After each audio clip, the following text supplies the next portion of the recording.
Estamos de volta com o Gazeta Entrevista. Falar sobre esses assuntos aqui que foram discutidos nos dois primeiros blocos sempre rende muito debate, né? Mas o assunto agora que nós vamos tratar é de saúde e saúde bucal. Porque eu estou aqui com o Samuel Barbosa Macedo, ele é presidente do Sindicato dos Odontologistas do Acre. Samuel, prazer recebê-lo aqui, boa tarde. Boa tarde. Seja bem-vindo ao Gazeta Entrevista. Muito obrigado pelo convite, né? Boa tarde a todos. Amanhã é o dia do... Como é que é? Amanhã é o dia... Qual é a data de amanhã? Amanhã é 25 de outubro, né? O Dia Nacional da Odontologia, o Dia Nacional do Cirurgião Dentista, né? Tem um dia que é o Dia Mundial, que é 3 de outubro, comemorado na parte do mundo, e amanhã é o Dia Nacional, 25 de outubro, em homenagem ao primeiro curso de odontologia que foi criado lá em 1880 e pouco. Rio de Janeiro ou foi em Salvador? Acredito que Rio de Janeiro, Rio de Janeiro. 1880 e pouco, isso. Olha e aí só. A primeira escola ficou em homenagem dia 25 de outubro. E o Acre? Como é que o Acre vai se apresentar para essa data? O que você Então, a gente tem visto, né, de um tempo para cá, no decorrer do último ano, um movimento bem legal, bem interessante, motivado muito pela proximidade, né, que as redes sociais trazem, que a internet traz, e um movimento que eu tenho visto, assim, pelo tempo que eu tenho participado de movimento sindical, um movimento ímpar, né, que eu nunca vi, de realmente os colegas se entendendo, os dentistas se entendendo enquanto classe trabalhadora, né? A odontologia, ela sempre foi uma profissão muito elitizada, né? Uma profissão muito vista para a iniciativa privada, muito aquela impressão, a população entendendo a odontologia como algo muito caro, quase que um luxo, quase inacessível, não fazendo como se não fizesse parte da saúde, né? Uma coisa a mais, um plus a mais que só quem tinha condições financeiras privilegiadas que poderia ter acesso. E aí a coisa mudou, a gente tem uma inserção muito maior hoje de profissionais cirurgiões dentistas no mercado de trabalho e principalmente no serviço público, né, como servidores públicos. E de um tempo para cá eu tenho visto esse movimento em que os cirurgiões dentistas começaram a se entender como classe trabalhadora e começar a reivindicar mais os seus direitos, as suas condições de trabalho de uma forma mais unificada. Não aquela condição só vejo a minha cidade sem ver as outras cidades, e a pluralidade que o Brasil tem, né, com as diversas realidades, e aí a gente tem um movimento muito forte de cobrança, principalmente de piso salarial, né, de um piso salarial unificado para o Brasil todo, algo que possa ser, no mínimo, digno para a profissão, enquanto empregado, enquanto servidor público. Essa é uma bandeira de luta de vocês, a unificação do piso para o país? É uma das principais bandeiras. Na verdade, a nossa profissão ela é regida por o salário base da nossa profissão, piso, né, que seria um piso, ele vem de uma lei chamada, número 399 de 1961. Nossa. Ela é uma lei que, justamente, bem antiga, que ela regula o salário mínimo de médicos e dentistas, né? Regula em 3 salários mínimos para carga horária de 20 horas semanais, né? 4 horas diárias, 20 horas semanais. E aí, por analogia, 40 horas seria o dobro que isso, 3 salários mínimos. No entanto, a lei de 1961, presidente João Goulart, ela fala, nos seus artigos, fala que ela é exclusivamente para servidores privados, serviços privados. E a gente imagina o contexto que se vivia em 1961. Puxa. Não existia SUS, não existia a Constituição que rege o Brasil hoje, em 1988, né? Saúde não era um direito universal. Então a gente não tinha realmente um direcionamento para a saúde pública, né? E aí de lá para cá passou-se o tempo e nunca se modificou essa lei, nunca se atualizou ela para o serviço público. E aí o que tem são várias demandas judiciais com base nessa lei, que muitos juízes de primeira e segunda instância dão ganhos de causa baseado por aplicação subsidiária da única lei que faz o regimento de um salário base, por inexistência de uma base nacional voltada para o serviço público, e aí acaba se usando essa lei como uma referência, né? Agora, mas de lá para cá criamos o SUS, tivemos a promulgação da nossa Constituição de 88, o problema é que os cofres públicos não acompanharam isso, né? Eu fico imaginando, Sim. Porque outro dia a TV Gazeta foi fazer uma matéria lá em Capixaba, por exemplo. Uhum. Chegou lá numa área rural de Capixaba, tinha uma moça. A moça estava há 3 dias esperando o dentista, ou algo do tipo, 2 dias. Ela estava com dores, esperando ser atendida por um dentista em Capixaba. A realidade de Capixaba não é exclusiva, isso é uma rotina Acre adentro. A gente tem esse problema da concentração existe, né? Sim, aqui no Acre, como a gente estava conversando antes aí de começar, a gente tem uma relação de quantidade de relação dentista por habitante muito próximo do Brasil. Não está muito, né, não tá muito discrepante, né? No entanto, a gente tem uma concentração muito forte de profissionais dentistas aqui em Rio Branco e em Cruzeiro do Sul, mas sempre uma concentração muito, e aí ficando esses lugares mais afastados, com pouco acesso. E aí a gente tem um dos grandes problemas que a gente tem no Brasil, justamente os municípios que muitas vezes até mais precisam de apoio, são os que menos têm recurso, que nem menos têm condição de bancar uma folha salarial e que menos têm condição, de muitas vezes, de fixar um profissional lá.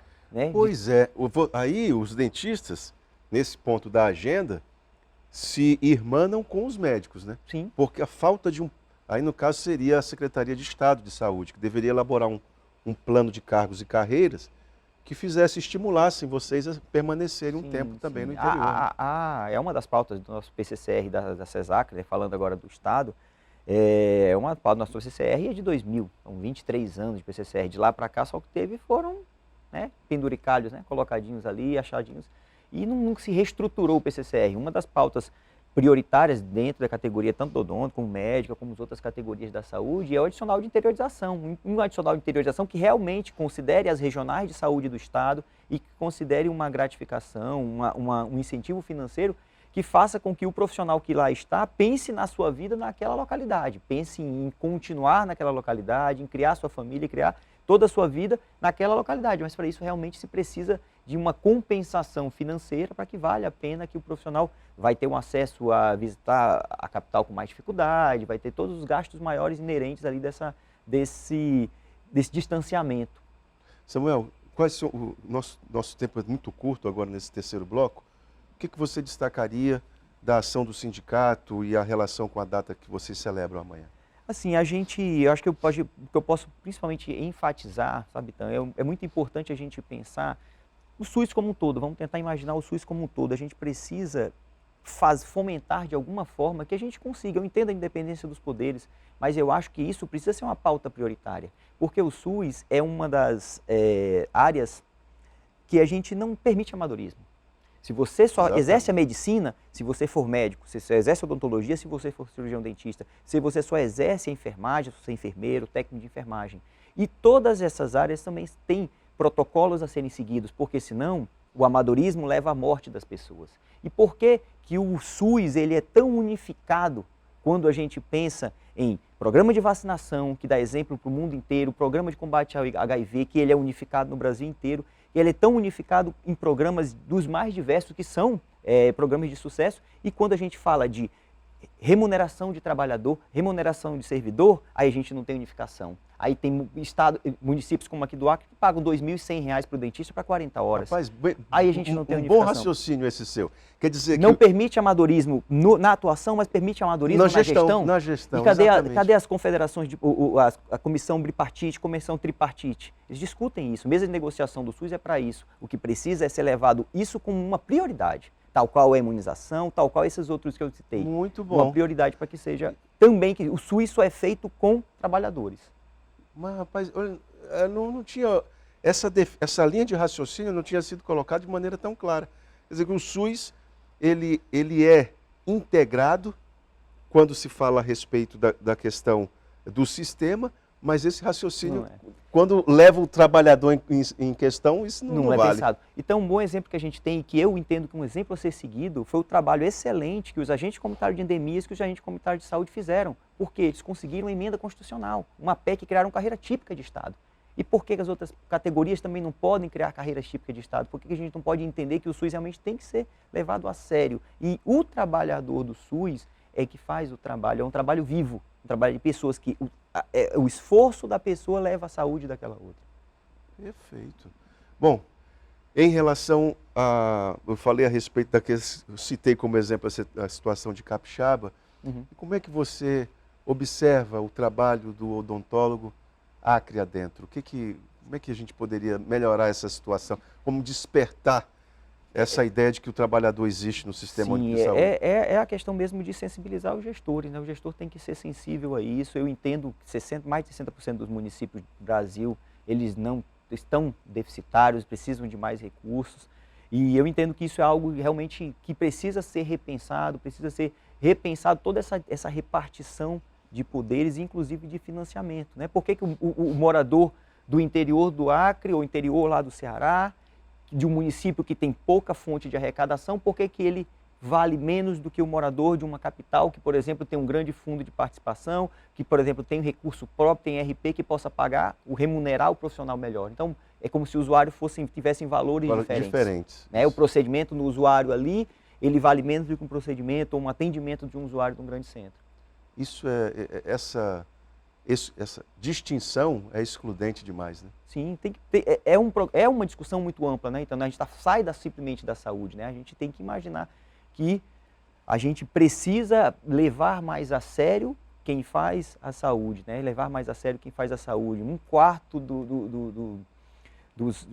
das pessoas que morreram de Covid eram trabalhadores da saúde, né? Muita gente morreu trabalhando, então assim, algo que a gente precisa, são carreiras extremamente belas, extremamente bonitas e que muitas vezes a gente não valoriza porque só lembra quando não tem, né? Mas só lembra do dente quando está doendo, né? Só lembra quando perde o dente, aliás, né? Mas a gente tem que entender que a saúde sim, ela é tríade: promoção, prevenção e curativo. Então essa tríade tem que funcionar, né? A gente tem que ensejar que os gestores façam isso acontecer, e para isso acontecer precisa ter profissionais trabalhando, motivados, que consigam ter condições de seguir nas carreiras, né? Não fica aquela coisa que o serviço público não pode ser considerado um bico, ele tem que ser considerado uma fonte digna de recurso, em que eu consiga dedicar minha vida àquilo e pensar no meu amanhã daquela forma, e não simplesmente algo que eu vou ficar um tempo até conseguir ter uma condição de galgar outro voo, porque aí só quem perde com isso é a própria população, né? A gente acaba não tendo longitudinalidade no cuidado, acaba perdendo bons profissionais,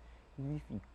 Samuel, para finalizar, relação do sindicato tanto com o governo do estado do Acre e quanto com o principal município, principal não, né, o maior município. Fala principal, assim, o morador de Porto Walter, o principal município é Porto Walter.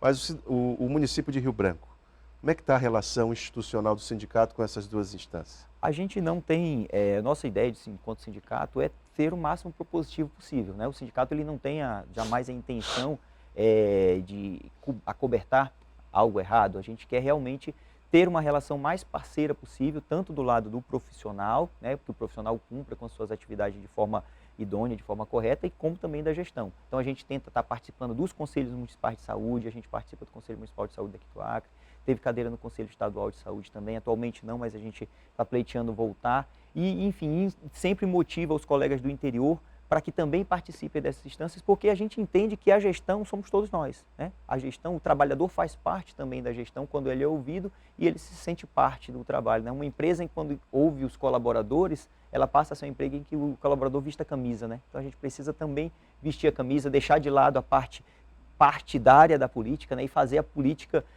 apartidária, né? Uma política que a gente possa ser propositivo, né? E apontar realmente quando tiver necessidade de apontamento. Correto. Samuel, muito obrigado pela tua vinda aqui. Leve um abraço de toda a equipe do Gazeta Entrevista, a tua equipe do sindicato, deve ser uma equipe pequena, mas o abraço é grande, é afetuoso. Muito obrigado pela sua presença. E assim nós encerramos a edição de hoje, lembrando que o terceiro bloco do Gazeta Entrevista é sempre um oferecimento da Verágua, a água mineral dos acreanos. Nós voltamos amanhã.